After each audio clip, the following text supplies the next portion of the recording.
Let's talk about Barbie, and I want to Come on, just Barbie, let's go party. Wait, yeah. okay. Was the Okay, go song ahead. featured? Was the song featured? I need to No, it's know. actually not in the movie.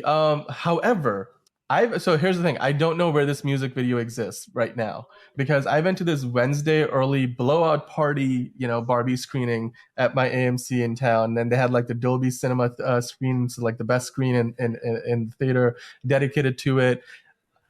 I walked in, and this is a Wednesday evening. It's summertime, granted, right? But like it's Wednesday evening, but the line was at started at the entrance, and I just had to kind of like wait to get my ticket punched on the middle of the week, screening. And I felt incredibly underdressed because I only own like one pink shirt. I couldn't find it. And so I went, I'm like, oh, well, what are the odds? Like, and then it's like, there's this woman in front of me with her family. She's wearing these pink pajamas. She's got a pink blankie. Her daughter is all dressed in pink. I think her partner, her husband, whoever, like he had some kind of pink jacket thingy on. And then like every other person I saw, like there's like these tweens like walking in with like pink bandanas. There's this one guy, like I walked out of Oppenheimer a few days later, and then there were people coming in to watch like Barbie complete, because you could tell who's coming to watch Barbie because they're wearing Oh, pink. so It's I saw it at the Grove too, and I Yeah, think I told you before, but when I tell you, I've never seen a movie theater more packed and drastically different. Like you saw all these people like fully dressed up for Barbie. The concessions line was like out the door, and the Grove is like a big AMC movie theater, really big. The lobby is huge, packed. I was like weaving through people. I gave up on popcorn. I was like, I'm not doing that. It was a trip. It was a big, big, big box office weekend for everyone across the nation for sure. But I it am was. really sad that you didn't dress up and go in character. At that point, you should have just gone and bought a pink shirt. It was a full I experience, Dan. I know. Yeah, I know. I wish they were. You know what? This was a merchandising opportunity for It theaters. was. I know that's the one thing they don't do, but I bet you if movie theaters started to like have a merchandise stand or like store in, especially the big ones, like the one that I go to is probably the biggest AMC in like a 10-mile radius. So Mhm. like in the central Connecticut area where I am, and like the next biggest AMC is like near New York and Trumbull, which is like if you Mm. come over the state lines at like 20-30 minutes later you'll hit that. So that's the other big one. So if they had like a merchandise section, and look, they can upcharge the heck out of you. They can sell you a They Barbie can. t-shirt for fifty Well, dollars and because people when will buy it. you know how like you can pre-buy concessions, it offered me the opportunity to pre-buy a Barbie pink flamingo with my drink. I didn't do I it. there was definitely some Barbie stuff being handed out at the concessions. Mhm. I actually don't have it with me right now because my one was a special screening. So they gave out posters, and then they Oh, gave out a cute. badge that I either said I love Barbie or I am Barbie. And so when I did my out of theater reaction, I just put it on like, and so Wait, that's so cute. yeah, it was really yeah, I didn't have it on while I was watching the movie because it was just like sitting off to the side. I barely could get seats. Like I purchased my seats like pretty late in the game, so the theater was pretty much booked out. I Mhm. actually think I ended up sitting in like the row like where they have a special like room for people with disabilities, like if you're Oh, coming like in the with a wheelchair. wheelchair, and Yeah. then you have like and then you have seats next to that. So I think I got one of those seats. So I was actually partly worried. I was like, if they have somebody here who needs this, like usually the priority is given to like somebody who's Yeah. accompanying somebody in the wheelchair. So I don't want to be the person who's ruining the experience for somebody like Yeah. there who's needs the space. But I was like, you know what? I want to go see the movie. Hopefully things will work out. It ended up being like, a really, really fantastic experience. I had like people sitting next to me that were Oh. cackling, like they were like, you could tell there was like just these people who were off from school for the summer, Okay, full-fledged so families. It was like getting into everybody. that, yeah, like getting into that. Yeah. So far, Barbie has like great reviews. I found some really great quotes. I wasn't able to go see it, as you guys know, which like makes me really sad. But right now we're already at 90% Rotten Tomato score, 4 to 5 Yeah. on Common Sense. Um, Critics are giving this great reviews. What did you think about the movie? So I have to say, when I walked out of the theater, it was to me probably the best film of the year, which is it's a difficult Okay. thing for me to bestow on any movie because like my expectations are always very high.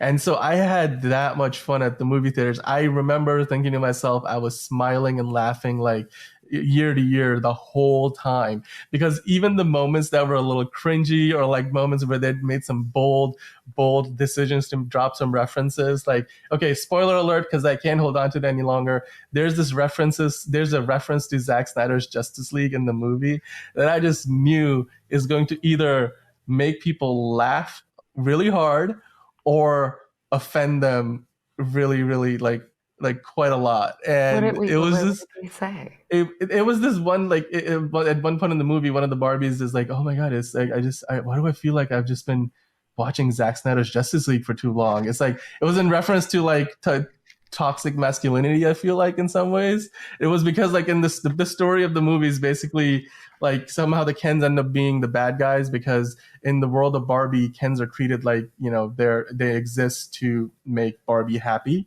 and Mm-hmm. then like Barbie and so Margot Robbie's Barbie and Ryan Gosling's Ken end up in the because there's apparently this portal to the real world for Barbie Okay, Land, so well, they I end up don't in the want real full world. spoilers. No, no, No no. I'm not need. giving that the general premise is that because of that journey they like Ken realizes like what is it called? It's they go by like it's is it not paternity but is it patern not what's like what is the word for like it's a male led world patriarchy A that's the patriarchy? word patriarchy He like said it can paternity, everybody. I was trying to I'm like what is the word I was so close to it I literally couldn't follow you at all because like I didn't know where yeah that thread was going to end. I um was just like, but just huh? remember when you go watch the movie like yeah that's a big theme here not theme as in like the movie's about patriarchy well But in it's a the way it is Greta Gerwig, but right? So like yeah we kind of knew she was gonna lay hmm some land here, and yeah so overall, like, do you feel like this because there was a real risk of this getting like very political, right? Do you feel like it was too political? Do you feel like it was the perfect amount of like societal references? Like, did she go too far? Did she not go far enough? Or was it like the perfect balance? I don't think she went very far. I mean, I thought it was really well balanced. It ultimately the movie is like a celebration of femininity and like all the like. There's this one review on Rotten Tomatoes that I think is a very good summation of what I thought the movie is about. Right. I'm just trying to find it. This is from um Yep, this is from the New Republic. Grace Segers, she's like a top critic on Rotten Tomatoes. This is Mm-hmm. what she said. Barbie is surprisingly spiritual, treating the messiness and contradictions of womanhood with reverence. And that is probably one of the most accurate ways I can describe this movie because I just got ultimately chills. that's I'm what like it's so about. excited to go see it. I was so sad I couldn't see Yeah. it, but I literally could not see it this weekend. Yeah. Um, all right, I'm excited. Let's talk I about some recommend box it. office numbers though, because we're not the only people that were like, we have to go see this movie. Yeah. Where are we at right now on box office weekend? Box office, I mean, look, this movie is now the highest opening of the year. So I was looking at these numbers now. These numbers are up to date as of Sunday AM. So like I'm sure we will get, more accurate numbers on Monday. But Barbie is set to make like $155 million at the domestic box office opening. And I Yeah. think that internationally that's numbers gotta be like double with what it makes abroad. I think Barbie will probably not perform as well abroad as Oppenheimer because Hmm. I think it's while The it's not subject uniquely matter. American, like there Yeah, are a lot of that's the movie also what takes I wanted place to in ask. LA and Hollywood, so I think that it will play better with American Well, audiences. also internationally, like you have to Yeah.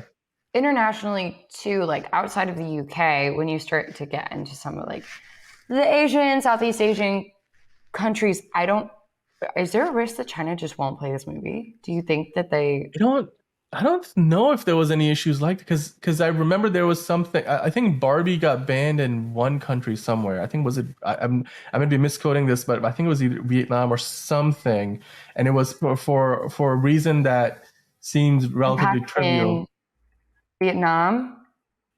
Let's see. Yeah. Banned in So Vietnam over how a childlike map stirred a South China Sea dispute. Oh, Jesus. Okay. So I mean, like I don't Yeah. know just how many. Like ultimately, this movie. Like here's some of the simple facts. Barbie is the highest grossing opening weekend of the year Mm-hmm. now. Previously, that was Super Mario Bros. Super Mario Bros. Also currently sits as the highest grossing movie of the year. It's the only movie that has made $1 billion this year so far. And when you look at like everything else that has come out or is set to come out, I find it hard to uh, really pick out any movie that is gonna, even Barbie and Oppenheimer.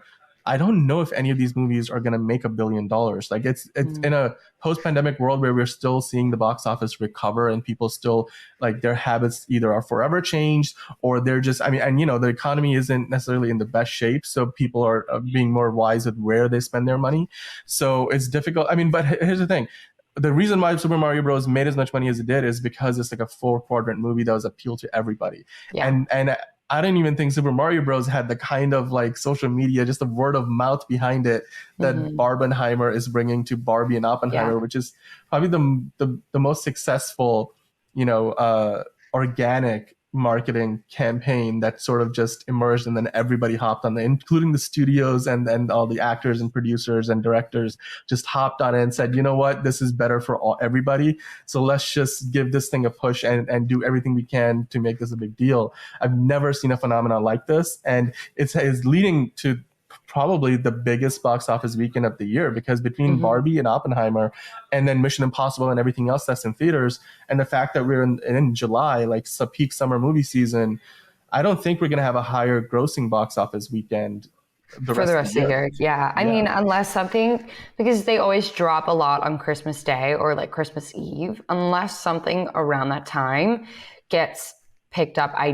doubt it. But we're also, and we'll talk about this a little bit later, but the strike will possibly affect a lot of release dates, which could mean that this is really one of the final like big box opening weekends, because stuff Yeah. that's pushed and set for later in the year might get pushed even further because of the strikes. I So mean, because I we'll heard see. that during the middle of last week, I'm sure you were seeing the same headlines I Mm-hmm. was. Like, Warner Brothers is thinking about moving Dune Mm-hmm. Part Two to like next year. I think it Yeah. was one other movie, like Aquaman and the Lost Kingdom, they might move because Which I don't understand that one though, because it's like that's been filming for so long. They have to be done with filming. so there's a They video might be on. post production. Like I They don't. definitely so there was an article in the Hollywood Reporter this past week that talked about what's going on with Aquaman 2 right now. They've gone through 3 rounds of reshoots, and with the latest round taking place after James Gunn and Peter Safran came in. They, Why? at one point in one of the earlier cuts, they had Michael Keaton's Batman, and then the movie got slotted to come out after the Flash, because originally it was going to come out before the Flash. So then, based on the story of the Flash, because Flash reintroduces Michael Keaton into the Mm-hmm. franchise, or into the DCU proper for the first time. So then they were like, okay, well, now we're gonna have Ben Affleck's Batman in there. So then that's why I think earlier this year we had these photos of Ben Affleck's on the studio lot and with Jason Momoa, and they were doing some kind of scene together. And now I think the latest round of reshoots, they've taken out all of the any of those. So we're not gonna have either of those Batman in there, and what we're gonna instead have is a story that feels more disconnected from the older DCEU, and because James Gunn doesn't want to promise a universe that's not going to come to fruition because they're Mm-hmm. rebooting everything. Yeah. So, however, they asked for 5 days for reshoots, and they were able to finish everything in 4. So apparently, James wanted everybody. It went so well. They're really happy with where they are. And the first Aquaman struggled to like kind of have a focused story until post production. So it looks like right now even though they haven't been performing well in test screenings, with the latest set of reshoots and hopefully whatever else they're rejigging, maybe I think they're feeling better about the movie today than ever before. But the biggest thing I took away from that, and then there's a video about this on DCU Daily on our channel, quick plug, where I Yeah. explain this in more detail. But ultimately, it's a good sign that Warner Brothers is willing to keep investing money in this movie because they clearly believe that it's going to do well. And the first one made $1 billion. But as an So actor, that drives me absolutely batty because like it makes it harder for me to do a good job when I have no idea what the actual story is. You know what I mean? So it's like It Yeah. drives me nuts, but it is what it is. Like I'm more of a type A kind of person. Jason Momoa seems like a very go with whatever hits me. I've never met him. I hear he's great, but Yeah, like, you know what I mean? I'm he's sure he's fine with it, but I'm over purposeful, here like, yeah. I would be so mad. But whatever. Yeah, We got it. Okay, yeah. back to Oppenheimer. We got off on a tangent there Yeah. about DC. By the It's way, very I just nice. gotta say, I gotta ask you, like, when are you Mhm. gonna when are you gonna go watch Barbie? Because I'm So interested in hearing your honestly, because I thoughts. missed it for opening weekend, I have friends that are going together on Uh-huh. Wednesday, and I think we're all going to dress up and do it. So I'm literally just going to text them and be like, "I'm coming. I'm Awesome. going to be there." So yeah, Well, let me know. we're gonna have a full experience. I'm very excited. I will dress up in pink, Dan, just for you, Okay. just for you. Okay. Awesome.